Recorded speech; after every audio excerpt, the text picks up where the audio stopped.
2026 is going to be an awesome year. We got some pretty cool stuff coming up. First off, we got Foundations of Recovery. This is our flagship program. We're starting it in January. This is for anyone, man, woman, or couple who wants to come and reclaim their heart from shame, trauma, and betrayal. We start off with an education on all sorts of principles, give you the common language. We feed you from a fire hose in terms of all things recovery. It is such a great start to recovery. And we get at the roots of things, Tyler. This isn't like any other program. Like, this is our healing journey in process, and Foundations is where we begin. If you look at the value that you're getting there to kick off a good recovery with all of the right education, all of the right language, and a team to get you started while also being directed by Brandon and myself through the whole process, what a deal. So if you're interested, if you're struggling, if you've been wanting to do something for a long time, jump into this. This only comes around every so often, and we would love to have you there.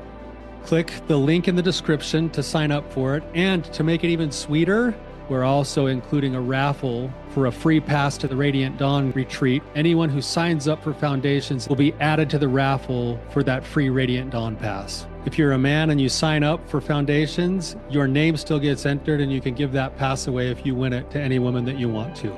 So what you're saying, Tyler, is if you sign up and participate in Foundations, you could possibly go to Radiant Dawn for free? That's exactly what I'm saying, which is crazy because Foundations by itself is already an insane value. Man, I sound so salesy.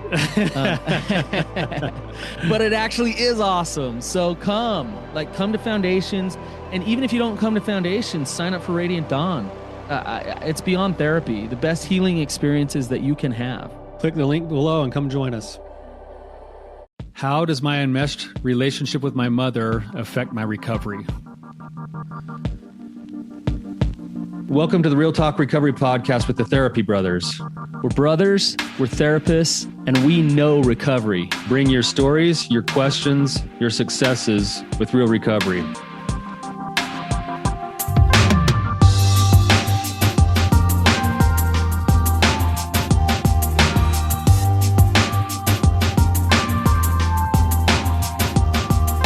All right, Tyler.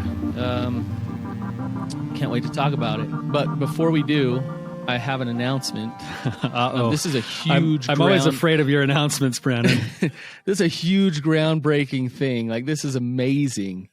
But Tyler, in front of almost all of our siblings and their spouses, actually failed right in front of us. He actually allowed himself to fail. The family hero. It made my night. That was the greatest thing ever. That was a big deal, Brandon. I've never let you guys see me fail before. I've just thought my whole life you've never failed. Yeah, exactly. I've been the perfect one my whole life, right? So So I'm on this. Brandon came up for the weekend with, and not for the weekend, just for a night. And we did like an equine assisted thing with my siblings, and then we decided to just go catch a bite to eat afterwards. And I was on, I was supposed to be on a cleanse for my. You're on the cleanse that I was doing, and our wives got talking, and next thing you know, Tyler's on the cleanse. I'm on the cleanse too, and so I'm about halfway through the cleanse. And all the siblings want to go out to dinner, and they happen to choose to go out to a dinner that a place that I really like. And so I'm sitting there watching my siblings kind of get all their food and stuff. And I'm like, the inside of me is saying, Tyler, to be a good boy and to be the good example and to be the oldest brother, just stick with the cleanse and hold on to your pride. And, and then I just thought to myself, today's the day. Like, I broke on the cleanse, and I ate dinner with you guys, and it was great. Yeah. It was great. It was great to see you fail, you failure. I'm just kidding. Yeah. No, I actually really appreciated it. I mean, I want you to succeed. Don't get me wrong. Right. But I appreciated your vulnerability, and I knew that place was one of your favorite places too. That's why I chose it. I was trying to get you to fail. Well, it worked, man. It sounds like I need to surround myself with different people. No. All right. Anyways, so Austin, are you muted, Austin? Yes. I was just. There you go. Yeah. Voila. Okay, Austin, you're here with us. So, if you could give us a little bit of background, and then ask questions. Sure. So, My name is Austin. I'm a grateful recovering sexaholic. Currently, currently in recovery. What brings me here today? My relationship with my mother throughout childhood was very, I guess, very dependent on her happiness and emotional well-being. Um, and I say that because a lot of my memories that I can think of in childhood is a lot of her being upset with me and a lot of me trying to get her to back to a point to where she was happy or where she was the most loving. Um, and a lot of what I experienced was the disconnection that I felt if I were to make a bad choice. So if I were to, you know, do something that, of course, she didn't like and she was upset with me, I would recognize her irritation or her anger with me and recognize that, like, okay, now I have to do something to gain her love back or gain her happiness back. Um, and I think that plays into a lot of the relationship that her and my father had.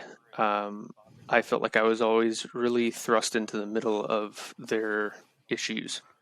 Um, I can recall at the youngest age, probably of like 6 or 7, where they would get into an argument and one of them would threaten to leave. And when they would try and leave, I would, of course, get afraid. I would have this fear that I don't know if they're going to come back. I don't know what's going on. Divorce was always in the back of my head. And that really created this abandonment fear. And I found that, trying to step in the middle of their disagreements and fights was kind of the role that I took on. And the role was, if my dad wasn't able to make her happy, then okay, now I have to step in and I have to like repair almost their issues so that she's in a better spot. Um, and that's I see that that's been my role in that relationship for a majority of my childhood. Most recently, there was some kind of betrayal on my mom's side to my dad, and this was when I was still living at home. Uh, she had, you know, had some photos that she had hid from him, and I was basically thrust into the middle of this. And I was like, at the time, I was dealing with my own relationship and my own betrayal of my partner, and we had done some work, so I had known some of that, some of the problems that can occur in betrayal. So my dad was coming to me and asking me like all these questions because he was, of course, distraught. And I just remember like I was giving him tips on how to handle my mom, and then my mom came to me and told me like I never did anything physical with anyone, and just all this stuff that I didn't need to know. Like that's completely zero boundaries. And that was, that's another big part of my childhood too. There's very little boundaries. Yeah. I guess just what I'm curious about is, and I kind of know from experiences with my fiance right now, but like how that relationship has shown me how to be in a relationship and how I can kind of get out of that cycle. Austin, Appreciate you sharing all of this. It's pretty vulnerable to share this stuff. I'm wondering if you could just expand. I want to go two different directions with you. The first one is, in your mind, in your day-to-day living right now, it sounds like you're in a relationship with a fiance, looking at maybe getting married. Not just in the context of that relationship, but maybe that one's the biggest one. What are the current day struggles that you're now facing, or the patterns that you're now finding yourself in, that you think are connected to this backstory that you just gave us? Sure. That's a really good question. From what I see is I find myself trying to, like, for example, if my fiance gets upset, and I find myself trying to get her back to this level of happiness. And there's been several times where she's had to stop me and say, "Hey, this is what I'm feeling, and just because you do this and say sorry doesn't mean I'm going to be back to happy, joyous, bubbly me in 10 to 15 minutes," which is what I experience with my parents most of the time, mostly my mom. I could just say sorry and everything was back to normal. So that's something that I do struggle with, and also wanting to keep my fiance happy, wanting to keep her happy in the terms of, like, if there's something that she wants to do and I, maybe don't want to do it, or I have second thoughts about what she wants to do, I instead kind of make myself do it because I don't want to disconnect with her. I don't want to make her feel like I don't want to do what she wants to do. And I don't want to make her sad. I don't want to make her, upset. I don't want her to be alone. And I think I know that there's a healthy amount of, where we can both be interdependent, and, like, she can do her thing, I can do my thing. But I find myself wanting to be close with her a lot. And when I'm not, it seems like I don't know, like, it seems like I'm not there for her, I guess. What does that mean? If she happens to not be happy with you, what's the story inside of you that's going on, and what's the actual emotional experience when there's that level of fear or disconnection? What is that? Definitely the fear of abandonment, fear of I'm not good enough, and if she's not happy, then she's not going to want to be with me, and that she's going to end up leaving or finding someone else that's better, or finding someone who can bring her constant joy or happiness. I have a question for you, Austin. Going right down where kind of Tyler's going here. If you get your fiance to let's say she's in a good place, she's happy, you feel like she thinks you're good, you're happy, and so you just feel good because she's happy. Is that love? I guess from my experiences with this, I wouldn't say so. Because that's just us feeling happy. It doesn't necessarily mean that loving actions are occurring. Yeah, when she's happy and that makes you happy, there's a kind of an exchange going on. You're consuming her. There's a I need you in order for me to be happy, and with the dynamic that you outlined with your mom, like that's a recipe for sex addiction and codependency. I really like how you brought up interdependency. That need to please. I need to make sure that you're okay, because when you're okay, then I can be okay. But that need to please turns into I need you. I need to consume you for my okayness. And I want to back up a little bit, Austin. Do you understand how that enmeshment with your mother and that relationship dynamic with her leads to sex addiction? I partially can see the correlation, but I'd love to hear your explanation and why. Yeah. I mean, Tyler, I want to ask you, when you do intakes or you have clients come in and they have some real strong enmeshment to mom, or to both parents for that matter, like I'll do intakes and I'll hear these stories of enmeshment, and I can almost start to tell them, and it led to this. This is how it played out, right? So with the sex addiction, and I'm going to ask you, Tyler, how does that enmeshment to mom, how does sex addiction play into that?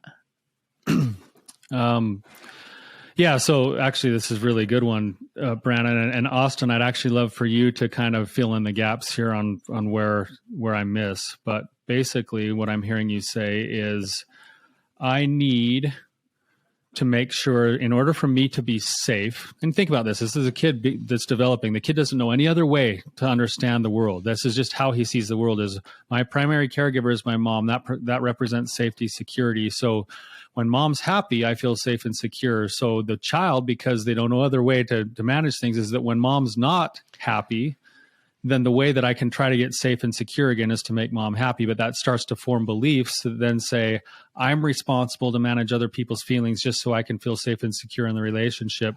So now, because I'm not perfect and because I can't really actually control what the adults are doing in my life, it feels scary, it feels unstable, it feels insecure all the time. And in this case, what I'm really looking for from my mother is I'm looking for some nurturing.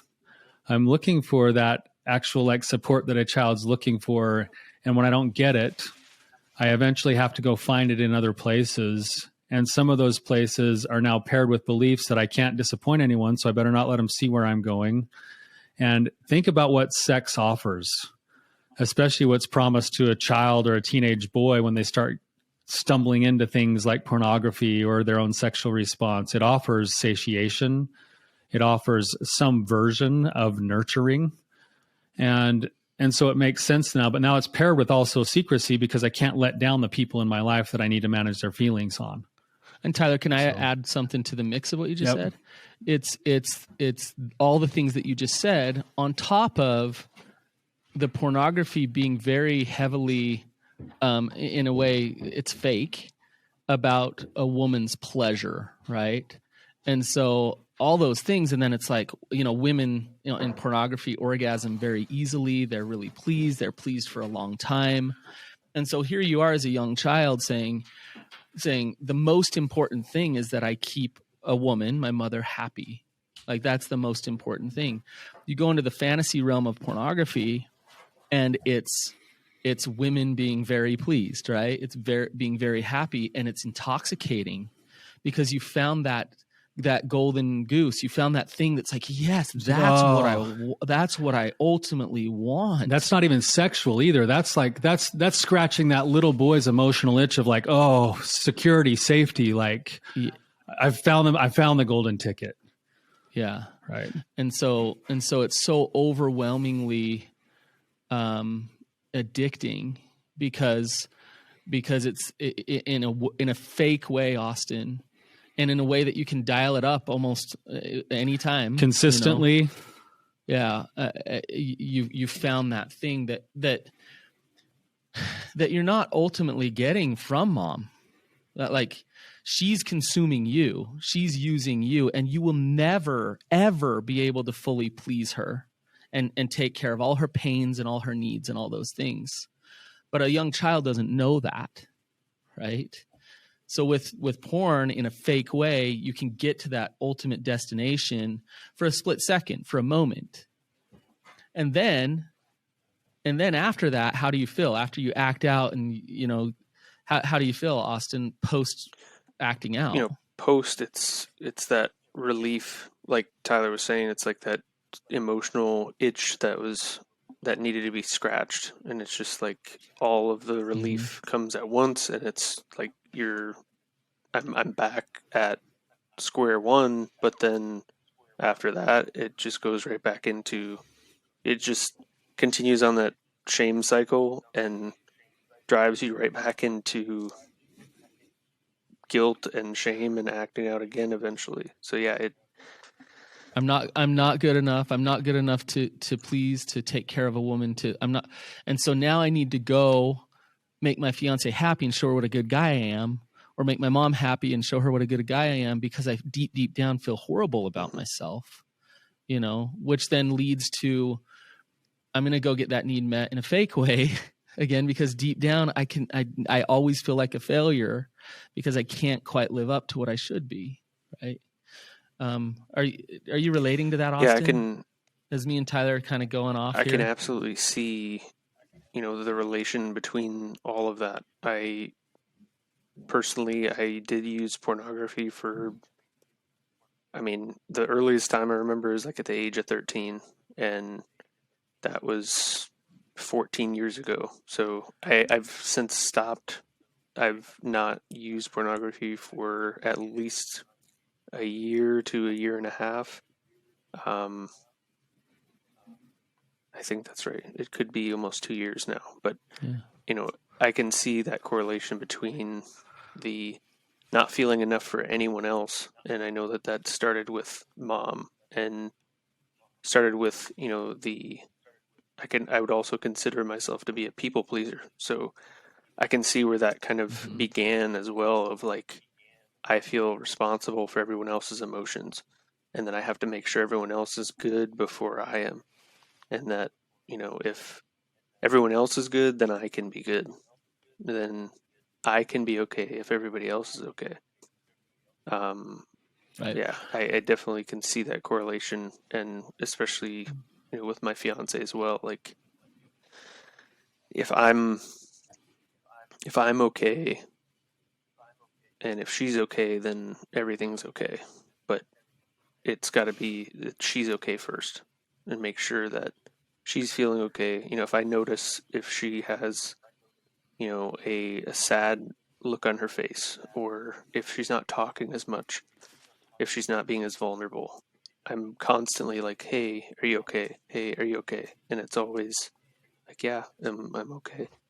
Instead of what I'm wanting is, no, I'm not okay because this, and allowing me to, and I know it's not the right way to go about it, but allowing me to like kind of fix. And I know that Mr. Fix-It attitude doesn't do anything either, because then it's trying to kind of force her out of that emotion and force her back to a spot to where it in turn gives me the ability to be okay. So it's like a selfish way of trying to get her back to an stable emotional state. Right.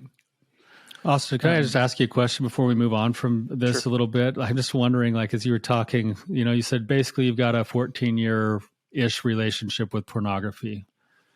And I use the word relationship with pornography for a reason.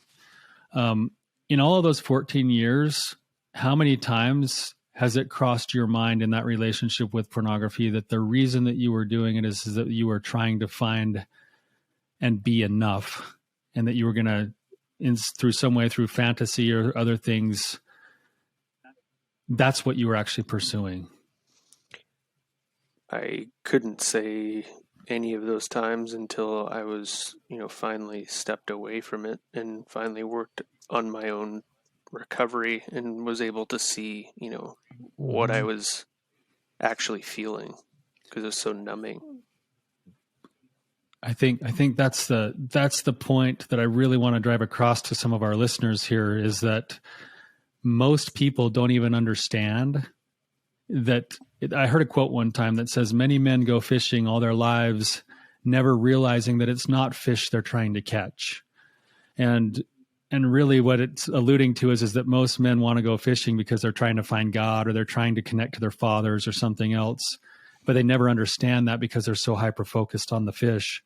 And in your case, you're like many people, you've probably had a story in your head about what a failure you are and how terrible you are and how dirty and what a scumbag you are because you sexually act out without ever actually pausing to say, wait a second, there's a little boy in here that actually learned the very best he could to navigate the world he was living in because he didn't know what else to do to manage the emotions of the adults in his life.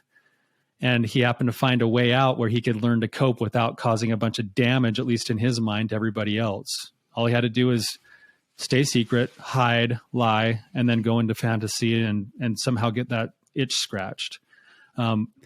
Nobody thinks about those things until you get into recovery and start realizing, wow, this wasn't even about sex. Like this was about so much more. Right. Yeah, absolutely. I completely agree. I was just going to say that's a very deep way to depict that, and that's very true. Another thing I guess I just wanted to add into the mix is I think with all of this on top of that, I'm also an only child and an only grandchild and an only nephew. So on top of that, it's a lot of the pressure added on top of not being good enough and the secrets and like trying to make sure everybody's okay. Yeah. I was wondering about your family system and how many siblings, and like right there, the reason Tyler kind of chuckled because it's like so obvious. It's obvious. The enmeshment with your parents and the pressure and I can't imagine, Austin, just being born into that system with so much pressure on you. And they probably doted over you, and you were so important and all these things, and all that's great, and you had plenty of attention, and also you were used in many ways. And I want to maybe shift gears just a little bit and then get at the kind of the heart of an answer, right? Like how do you address this and what can you do about it? I have a good friend who is barely married still, I would say. Has a horrible relationship. He is just doting over his wife all the time. He's just he will move mountains to make sure that she's happy. He never has his own opinions. He's the definition of Mr. Nice Guy. If you haven't read that book, No More Mr. Nice Guy, you should read that book. He's the definition of Mr. Nice Guy. And it's interesting because you look at him and it's like, man, I think anyone would love to be married to him. Like he'll do anything for his partner, anything. I think it's good to be willing to do anything for your partner and sacrifice. Here's the problem. It's the intent behind it. And so his wife at this point kind of hates him. And it's really interesting because he's Mr. Nice Guy, do anything for her, and she hates him. Why would she? It's because he's a liar, and he's fake, and he's manipulative. And he shows up weak with his masculinity in creating safety in that relationship with her.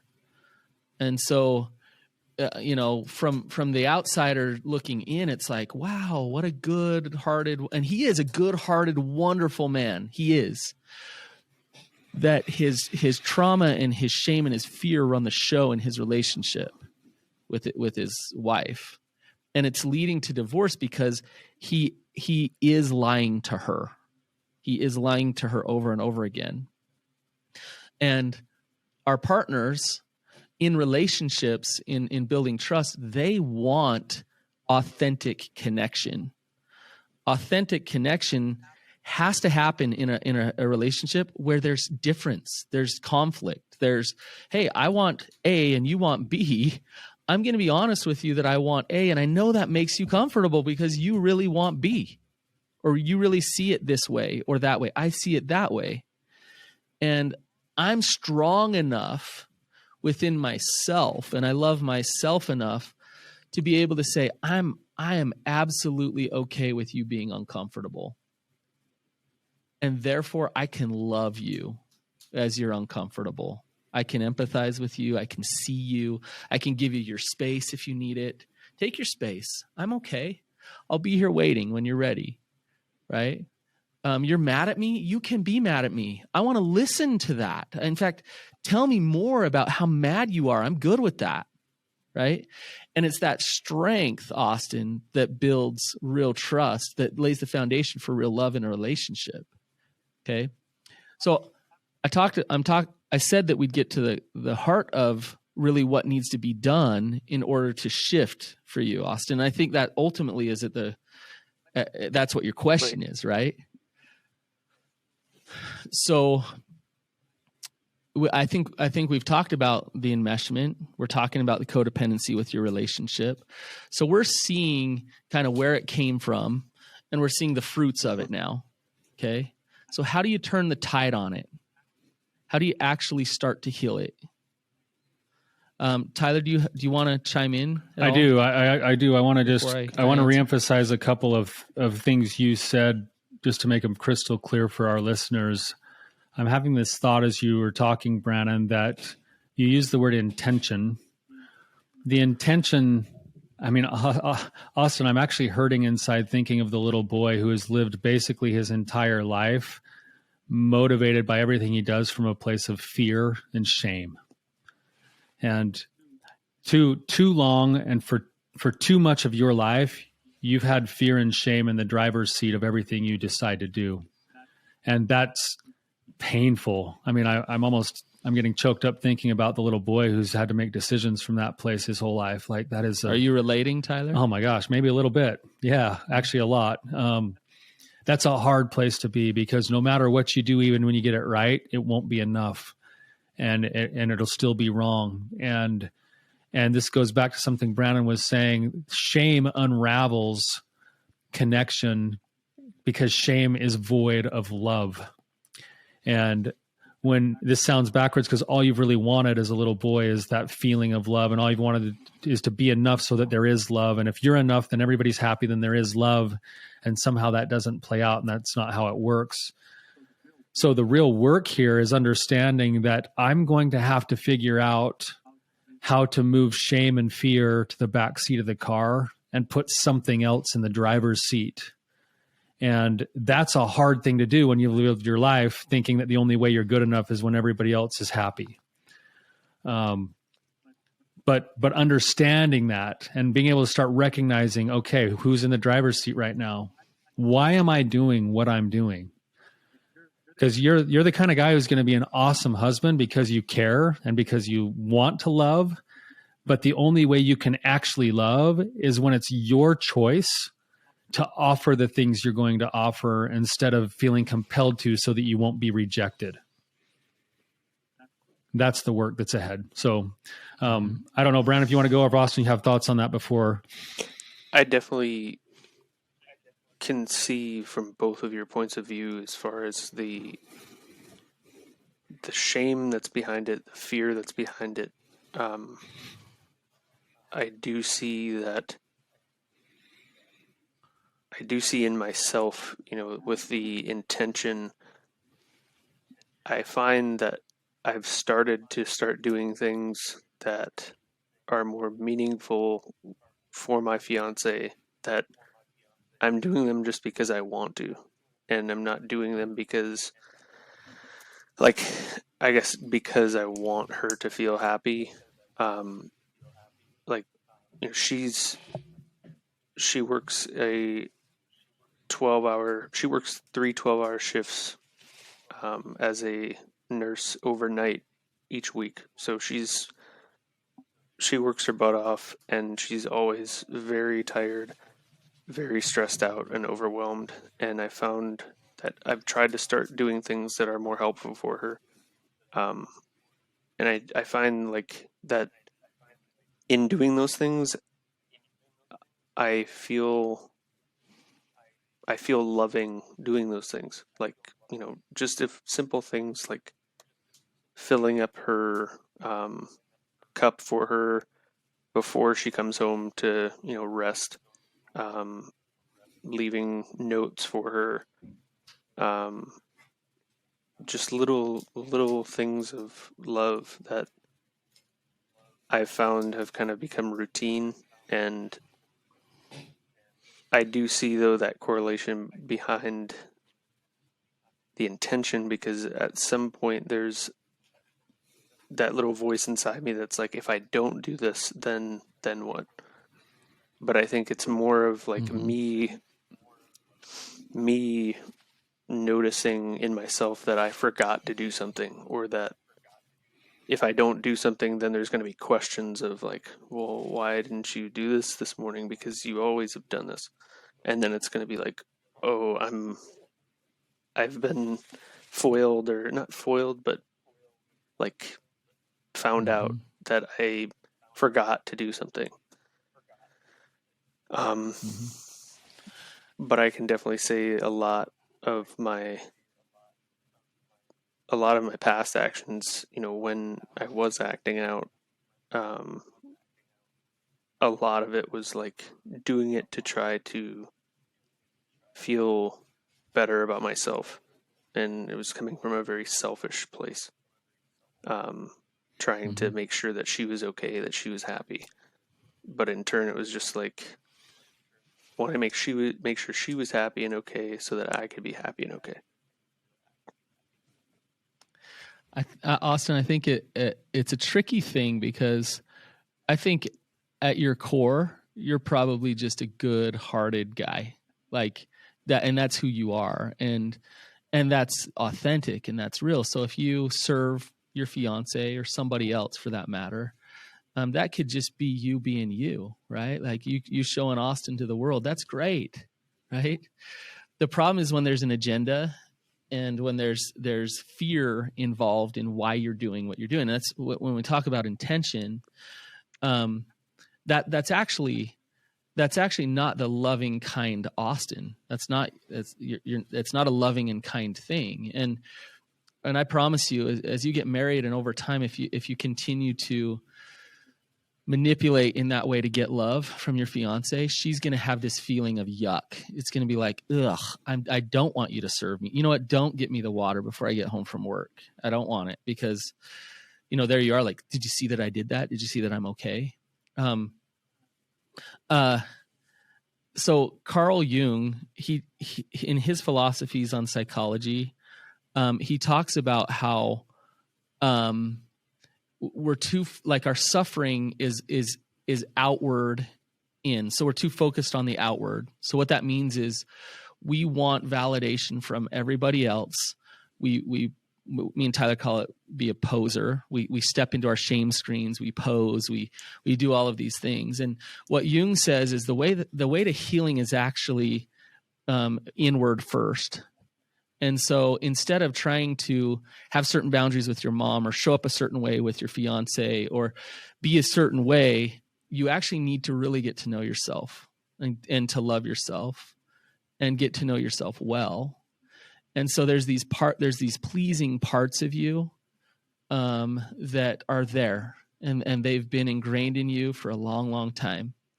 So what we don't want to do, Austin, is to hate those parts of you. Those parts of you are there. And they've actually been really good at helping you survive in the systems that you're in. So that's awesome. Like, good for them. They're beautiful. Okay? Yeah. And you want to, like, really get to know them and be conscious of them, because a lot of them show up unconsciously and automatically.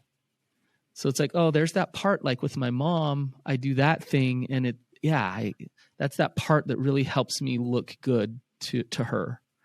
Okay, and it's showing up with my fiance now. Thank you, part. Thank you. I see you, but I want to start to bring other parts of me to the table. And what Jung would say is, you can get to know your shadow. You can love that part of you.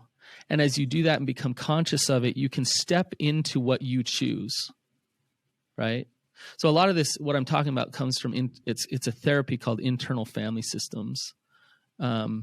IFS. And I'd recommend that you go see an IFS therapist, Austin, so that you can take control some, and rather than live in that unconscious and automatic reaction to the fear triggers, right? So, am I making sense? Am I using too much therapy jargon here? I get where you're coming from. As far as I'm familiar with Carl Jung, that, the getting to know myself more and getting to love myself on every level and love every part of me, instead of depicting, well, these are the good parts of me, these are the bad parts of me. This is the stuff that, led me down the destructive pathways, and therefore those parts don't deserve the love. But instead of thinking it in that way, love all of it equally. Just Yes. move into Yes. other parts of me that I can choose. Right. As a fiance, I mean, you're on the cusp of getting married, right? And so if you really get to know yourself well right now, you can step into that marriage and say, I'm really going to bring this part into the marriage, like really nurture that part of me, because, and Austin, it might be that part of you that's more confident and that natural loving part of you that can hold space for her, right? But still show up in confidence and boundaries. Okay, I'm going to bring that part into the relationship more than this part that's really good at trying to manipulate somebody into seeing me as good, right? But we need to love that part of you in order for you to choose what part you want to bring in, right? Right. So, Tyler, any thoughts on this? Yeah. So I actually want to echo what Brandon said. I do think something like IFS would be a really good therapy choice if you're going to go see a therapist. And in the meantime, on the day-to-day, every time you find yourself in that place of doing something for anyone, your fiance or anyone else, and you happen to have that feeling of fear cross through you, I'd stop and I would just do a really quick exercise. And I would just first and foremost acknowledge the fear. Notice where you feel it in your body. Notice what the storyline is around it. Acknowledge what the storyline is, and then access a little piece of love and compassion for yourself and say, okay, that's that part of me, like Brandon's talking about. That's the fearful part that learned a long time ago to try to manage people's feelings. Or maybe you recognize it in your language. Your language today, there was a lot of it in your language, like, I need to make her feel this way. All right. There was this, when you start recognizing that language, you go, oh, that's the fearful part of me. I'm going to meet that with compassion and love first. And then I'm going to allow myself to make a different choice. Yeah. So that's the day-to-day kind of grind work that you can do for yourself. So like in my situation, mine was shame. Like, oh, Tyler, there's your shame. Okay. The truth is everybody feels shame sometimes. You're human. It's all right. And there's more to life than shame. Like, you're a work in progress. You're a force for good. You can make your own choices and then make a new choice, whether it's an act of self-care, or maybe it's still the thing you're choosing to do, but now you're doing it from a place of, I'm choosing to do this because this is the person I am, instead of I'm doing this so that so-and-so will be happy with me. So now what you're doing is you're just now living with new intention instead of letting the autopilot just carry on. And that would be just kind of maybe a suggestion for the day-to-day sort of grind work that you have in front of you. Okay. Austin, I want you to answer questions for me. And I want you to give me two answers, and they might be the same, but I want you to tell me what your head says, and I want you to tell me what your heart says. Okay. So, are you responsible for your mother's okayness and happiness? My head says, hell no. Yes. Love it. And what does my your heart say? says, sort of. Yeah. Okay. Good. So the way that what's the way that you actually start to live what you believe in your head, rather than what you've felt for so long? By, I think, more internal self-work and that heart work, and like working on my actual soul work, so to speak, and what I truly Yep. what I truly believe, and also what my real values are. And that, while I may value helping other people, it doesn't mean I put myself last. I have to put, as our it's funny you bring up the internal family systems therapy, not to go off on a tangent, but I'm actually in counseling with my parents. We have a counselor. I don't know what kind of counselor, but Mm-hmm. in that, I've found that kind of inner self coming out in those sessions and telling my parents, like, no, this isn't, I'm not going to, be okay with this sort of behavior, and setting those boundaries with them. And the like bounce back that I get from them during those sessions is just, it gets to be very tiring and very overwhelming. Yeah. But I guess what I was getting at is what that counselor had said was, instead of, pouring from a full glass, you have to give from the overflow. So let the glass overflow of you working on yourself, and you don't give any of that full glass. You give what pours over. So then you're never any form of empty. Yes. Yes. You've been trained to empty yourself. Yeah. Right. I've been, for way too long. I've been trained that, if I can fill my glass a little bit, I can pour it out and try to keep giving even when I'm on empty. And that's where that pain and fear comes from, and all of the feelings that I feel on a day-to-day basis when trying to give constantly. I hope you know that it's okay to go through a process of anger, a process of, if you really look at this, and your mom and dad didn't mean to use you, but you've been used. And so when you acknowledge that, it might piss you off a little bit. And for you to allow yourself to feel that grief, part of the grief to coming to terms with this is the anger part of it. And for a time, you might need a certain type of relationship with your parents that as you walk through this and really become an adult, Austin.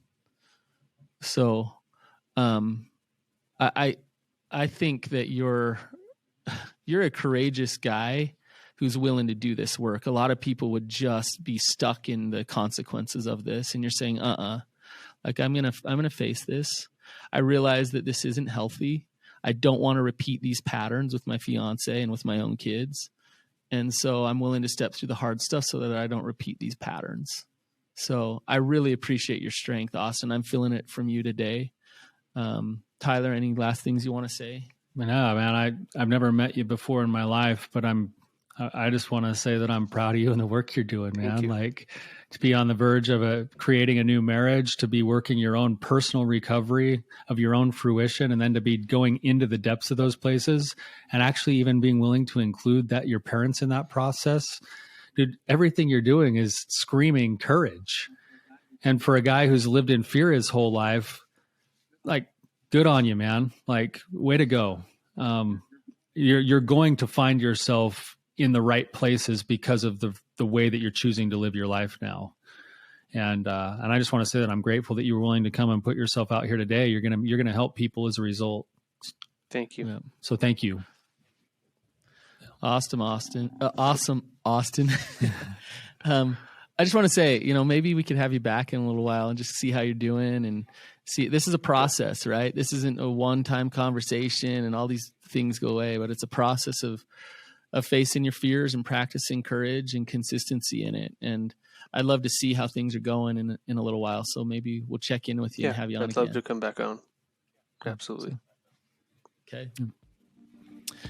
Awesome, you guys. Thank you for listening today. Please share this. If you know anybody who's struggling with enmeshment, codependency, shame, this will be really beneficial for them. So don't be shy, and please share this episode. Have a wonderful day. We'll see you guys. Thank you. Thanks.